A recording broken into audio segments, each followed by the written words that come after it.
இந்த ரிஷபராசிக்குரிய நட்சத்திரங்கள் அப்படின்னு பார்த்தோம்னாங்க கிருத்திகை, ரோகிணி, மிருகசீரிடம்.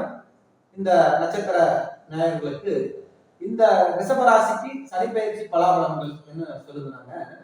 இந்த ரிஷபராசி இதுவரைக்கும் சனி பகவான் கும்பத்துல 10ஆம் இடத்துல சனி பகவான் இருக்குதுங்க. இப்ப 10ஆம் இடத்துல இருக்கக்கூடிய ஒரு சனி பகவான் 11ஆம் இடத்துக்கு லாபச்சனையா மாறுது.